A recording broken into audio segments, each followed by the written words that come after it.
Welcome back to the IDP Plus podcast. I'm your host, Johnny. It's the off season. We're going to talk some dynasty rankings, IDP dynasty rankings, that is, looking at the defensive back position. So in this first episode, I have my top 18 defensive backs that I've ranked, obviously looking at a dynasty perspective. So we're going to get into that in 1 minute. But just preliminary, I want to start it off by saying this is a very volatile position. In my opinion, the most volatile in IDP. But that's okay. We grab life by the horns and we pursue on. We're looking at these defensive backs. A lot of volatility year to year as far as sacks, tackles for loss, interceptions. But the most important thing, because of that, we try to gauge it by looking at tackles.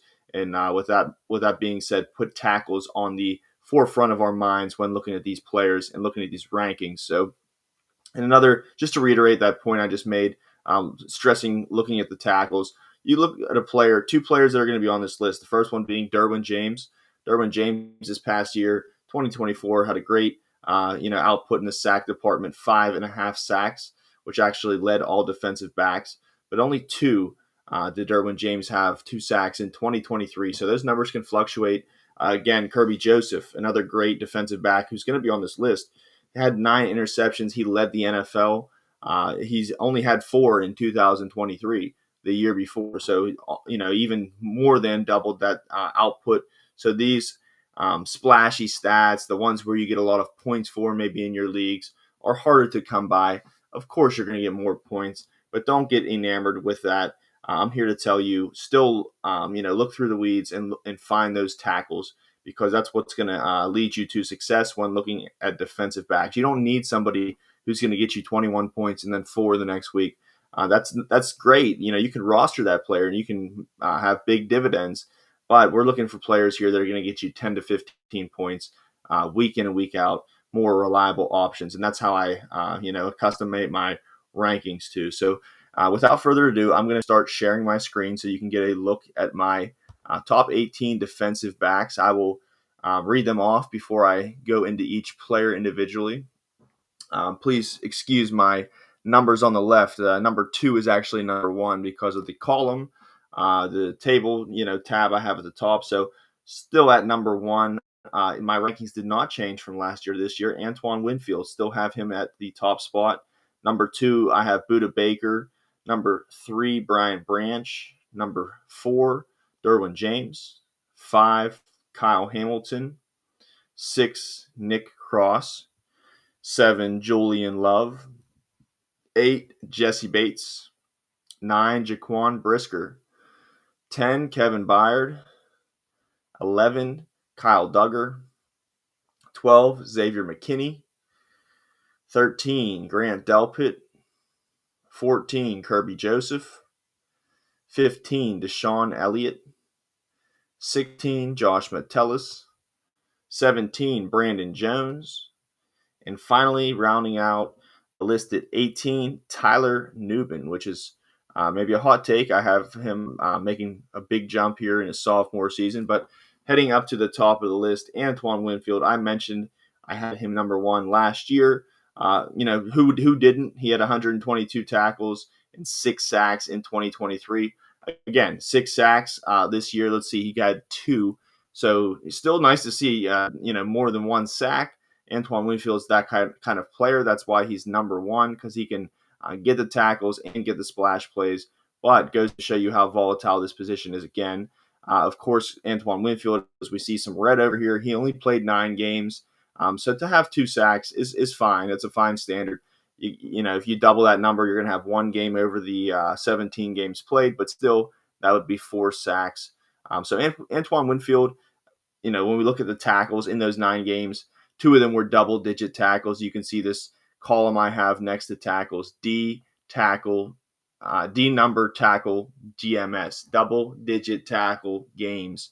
Antoine Winfield had 2 of them, and I like this, double-digit tackle game stat a lot. I don't think it's common. I'm trying to push it to the forefront and make it more common, because as you can notice, players that are towards the top of this list have higher outputs, for double-digit tackle games. And while it's kind of misleading, because you might have a player like Tyler Nubin, for example, at the bottom, 3 of his games back to back to back, I think he had 12 tackles back to back to back games. So it really inflates when you look at the tackles as a whole. You say, oh, he had 98 tackles in 13 games only.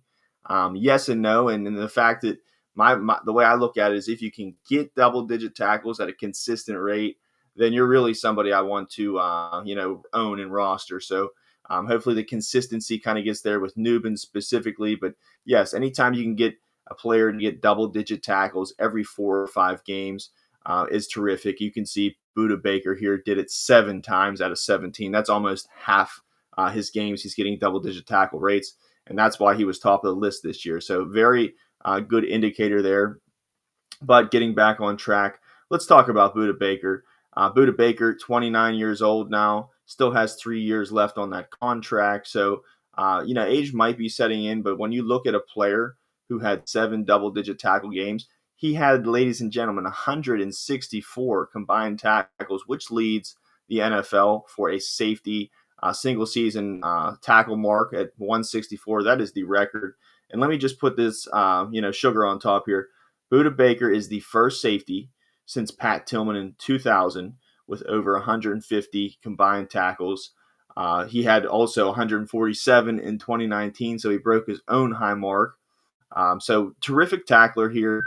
You can look, at the other splash plays. He's lacking in the interceptions. He's lacking, maybe you can say, in the forced fumbles. But he does get 2 sacks, right? Last year, does get 10 tackles for loss.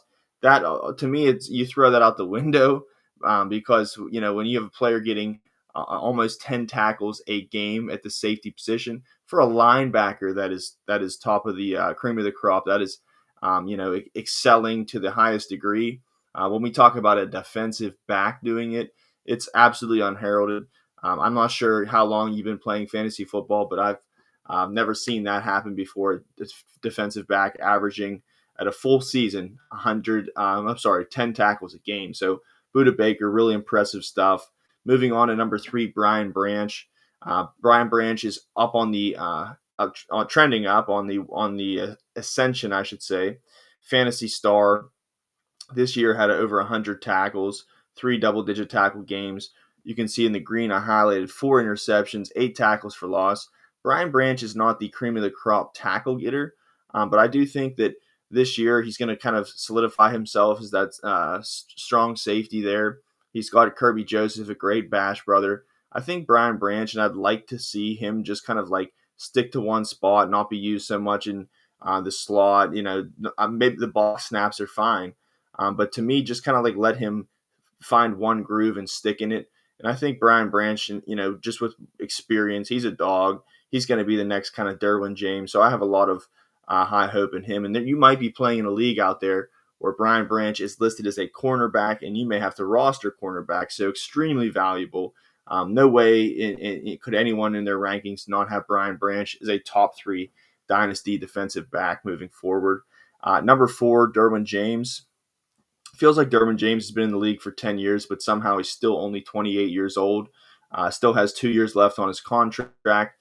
Played a nice, healthy season, only missed 1 game this past year. 93 tackles. I put a red tag on that because that's a little bit low for Derwin.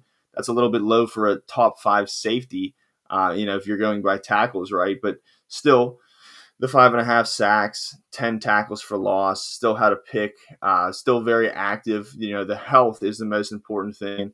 Derwin James has a lot of tread on the tires, but when you look at my rankings here, you see the attribute is not always to success. I mean, I got Kevin Byard at number 10. He's over 30 years old. He's going to be 32 by the time the season kicks off. To me, Budda Baker, Derwin James, if these guys can give you 2 or more years of what they're capable of how we know them now, then you've won. You don't take a chance. Brandon Jones is somebody who had a great year last year. I have him down at 17 because we don't know how he's going to show up next year. Talanoa Hufanga is there. He kind of didn't, Jones didn't really have much track record. He had 1 good year in Miami before. So to me, I'm not really risking I'm not going for the dangling carrot. I'm here to get my 10 to 15 points. and get my big splash plays and linebackers and defensive linemen. We're not playing games here. We're getting 10 to 12, 15 points and getting out. So Derwin James, when he's at his best, he's healthy. Looks like he is. Great Chargers team. They've made some great offseason moves. So I think Derwin's going to have another good year. Moving on at number 5, Kyle Hamilton, prime of his career, 24 years old. Age fits the bill. 2 more years on that contract. Played all 17 games, upwards of 100 tackles. 5 out of 17 games were double-digit tackles. 4 tackles for loss. He had 2 sacks. Kyle Hamilton, multifaceted player, absolutely a top 5. You could even make a case for him to be a top 3 defensive back here in these dynasty rankings. So I really like this top 8, I should say. 8, you could sit here and argue and say 6 should be 1 and 7 should be 5. That's okay. But these 8 aren't going anywhere. I don't think you can dispute that when we look at tackles. And that's what we came here for. So moving on, Nick Cross. Nick Cross, like I mentioned, in my tackles heavy league, he was number 2 scoring. But again, volatility. This is somebody who came out of left field. I actually didn't pick him up in one of my leagues because I was like, man, I've been burned by him before. He hasn't, showed out. And boy, did he just do that and more. The first 3 games, double-digit tackle games right off the bat, and had 146 by the season's end. Was second to Budda Baker. Kind of had the limelight taken off him because Budda Baker had so many tackles. But Nick Cross probably was the number 2 defensive back scoring in your league, or at least mine. That's tackle heavy, that's for sure.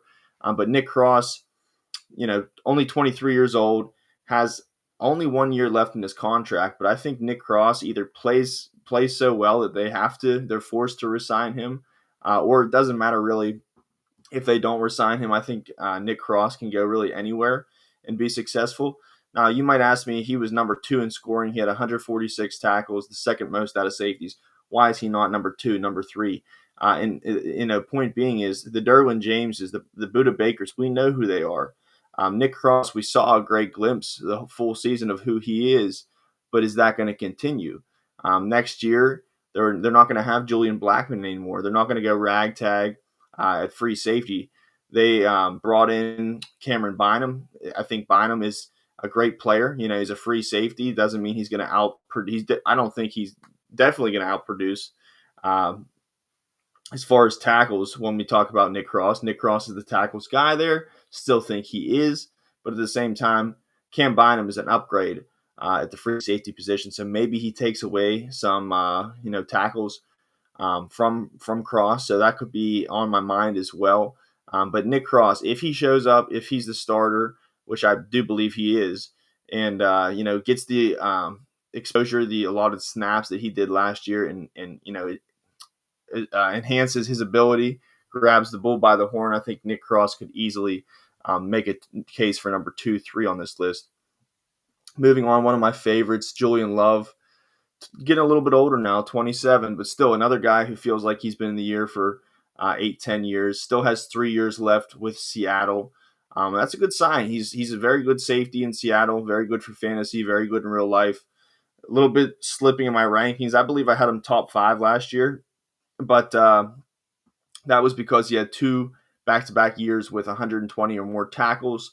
This year, the stats kind of dipped. I'm not sure exactly why. 109 tackles, so he missed it by 11 tackles. We're not going to really panic. We're still going to pencil him in as a top 8 safety. 3 out of the 17 games are double digits. That's about his average over the last 3 or 4 years there with Seattle. Has some big splash plays. Was a little bit less consistent. Did not record a sack. Not really that type of player. Interceptions, he had 3, which is great. Tackles for loss, 3, middle of the pack. And 2 forced fumbles is always nice to see. So Julian Love, again, like the model of consistency when it comes to defensive backs and tackles. This guy, is always hidden in the rankings. If I'm doing a startup right now, I'm looking for Julian Love, and I bet you he's not even going to be in the top 10 in whatever site you're on. He's super buried. I don't know why, but Julian Love always seems to be at the top of the rankings when it comes to tackles from safeties year to year. So love him still. Moving on, a guy who's just 1 year older, you can make a case that he could be above Julian Love if you're in big splash play scoring, and that's Jessie Bates. 2 years left on his contract. 17 games played a full season, 102 tackles. So he had a nice year as far as tackles. 3 of those 17 games were double-digit outputs. And his biggest claim to fame this year were those 4 picks and 4 forced fumbles, which leads the top 18 here. So Jessie Bates, another great player as far as doesn't matter what the scoring is. He's just as good as in big scoring plays as he is in tackle heavy formats. Definitely a top 8, top 10 safety. The only thing is a little bit aging. 28 years old. If that's your kind of thing, if you're doing redraft, he's absolutely a top, I'd say 6 safety. So again, Jessie Bates, you're going to look to get 2, 3, 4 more good years out of him. He's a good bet here. Number 9 is Jaquan Brisker. Jaquan Brisker may be a surprise, maybe left a lot of bad taste in people's mouth, but still only 26, only played 5 games. I believe the year before that, 2023, only played, I want to say 13 games. But you look at those 5 games played, we know he has some health issues. He's been banged up, but when he's on the field, he's an absolute unit. 5 games, 40 tackles. That's an average of 8. One of those 5, just like we said, if you can do it 1 every 4 or 5 games, well, Jaquan Brisker did it, double-digit tackle game, and he's not a stranger to those. In the years before, he's had multiple double-digit tackle games. Is a walking bomb. He had also in one of those 5 games had a sack, interception, 3 tackles for loss, and a forced fumble. So if this guy would have played even 15 games, he would have lit up the stat sheet and recorded over 100 tackles. So Jaquan Brisker, if he can get right in the health, the talent's immense, and the fantasy upside is immense too. So still like him as a top 10 bet. And just rounding out the top 10 here, his teammate, the 31-year-old ageless wonder, going to be 32 shortly after the season kicks off, Kevin Byard, had a phenomenal year last year, especially if you're in a tackles-heavy league.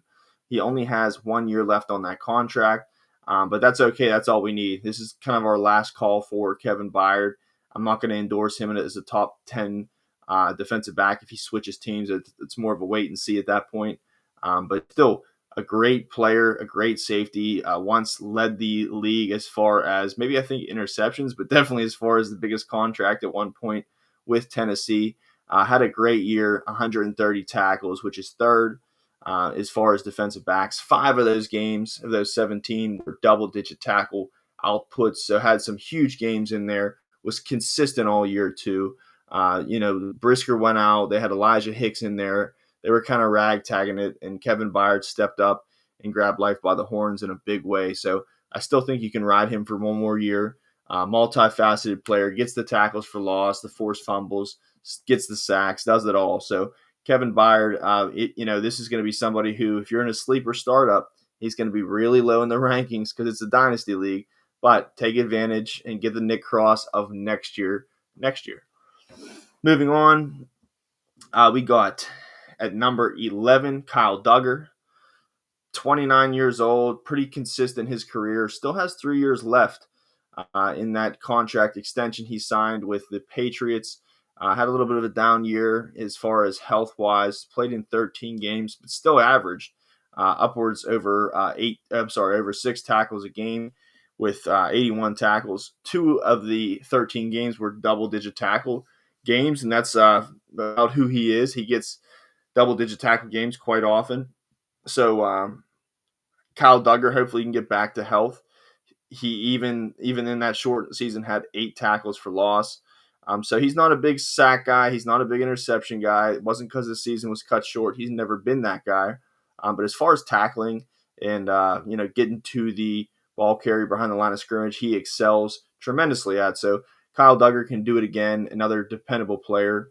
Number 12, Xavier McKinney, 25 years old. Feels like he's been here a while, even though he switched uniforms. And, you can see this little red tag I have here on his tackles marker. He only had 88 tackles in 17 games played. A cornerback, Keyshawn Nixon, also had 88 tackles. So when you're a strong safety and you're only getting as many tackles as the is the cornerback. That's not really a good prediction of tackle rate for the next season to come. But Xavier McKinney, let's give him the benefit of the doubt. He had 120 tackles in New York the year before. First year of the deal, maybe second year getting more comfortability. I know they also had to switch safety roles quite often with injuries, with production as far as Javon Bullard, Evan Williams, a little scrappy guy back there too out of Oregon. I like both of those players. Maybe they're taking tackles away from McKinney. I'm not sure how to gauge this.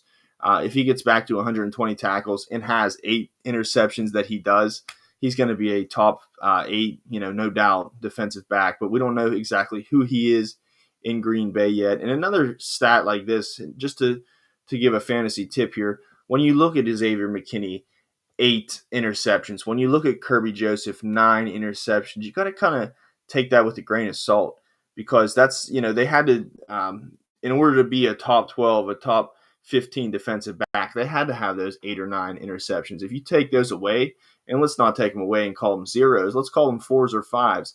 That may be 40 or 50, 35, 40 points in your league off the top. So that's why we gauge the tackles here. To repeat 8 or 9 interceptions is very difficult. But Xavier McKinney, he's a ball hawk. He can do that. He can have 5 or 6 interceptions next year. You can probably count on that. So just on something to keep in mind going forward. Number 13 is Grant Delpit, another model of consistency.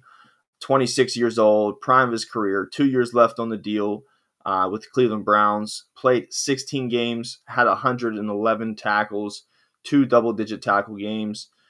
7 tackles for loss for Grant Delpit. This is somebody, again, kind of like a Kyle Duggar, who gets to the ball carrier behind the line. Not going to light the world up with sacks. Not going to be a ball hawk, but is somebody who's a very sure tackler, who gets the opportunity. And they're starting Ronnie Hickman next to him as of right now. So I think Grant Delpit is a sneaky get for startups right now and even into the redraft league. Number 14, Kerby Joseph, only 24 years old. Had a great 2023, even had a better 2024 with those 9 interceptions. Again, something to keep in mind. We're chasing tackles here, and I have to show respect to Kerby Joseph because in big splash plays, if you're getting 5 points interception, he's probably more of a top 12, top 10 defensive back for you. But I kind of wanted to meet in the middle here.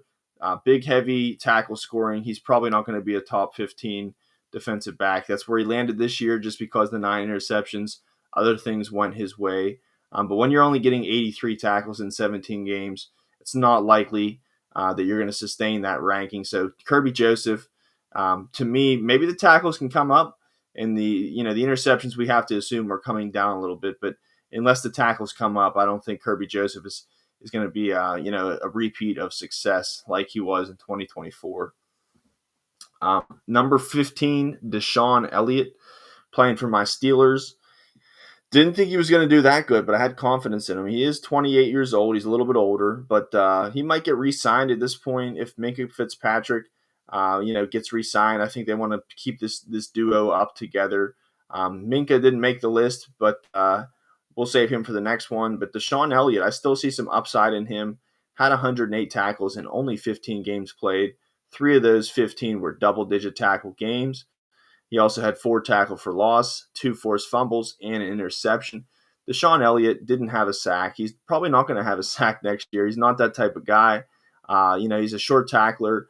He's not somebody who's getting off the edge too much, making plays in the backfield.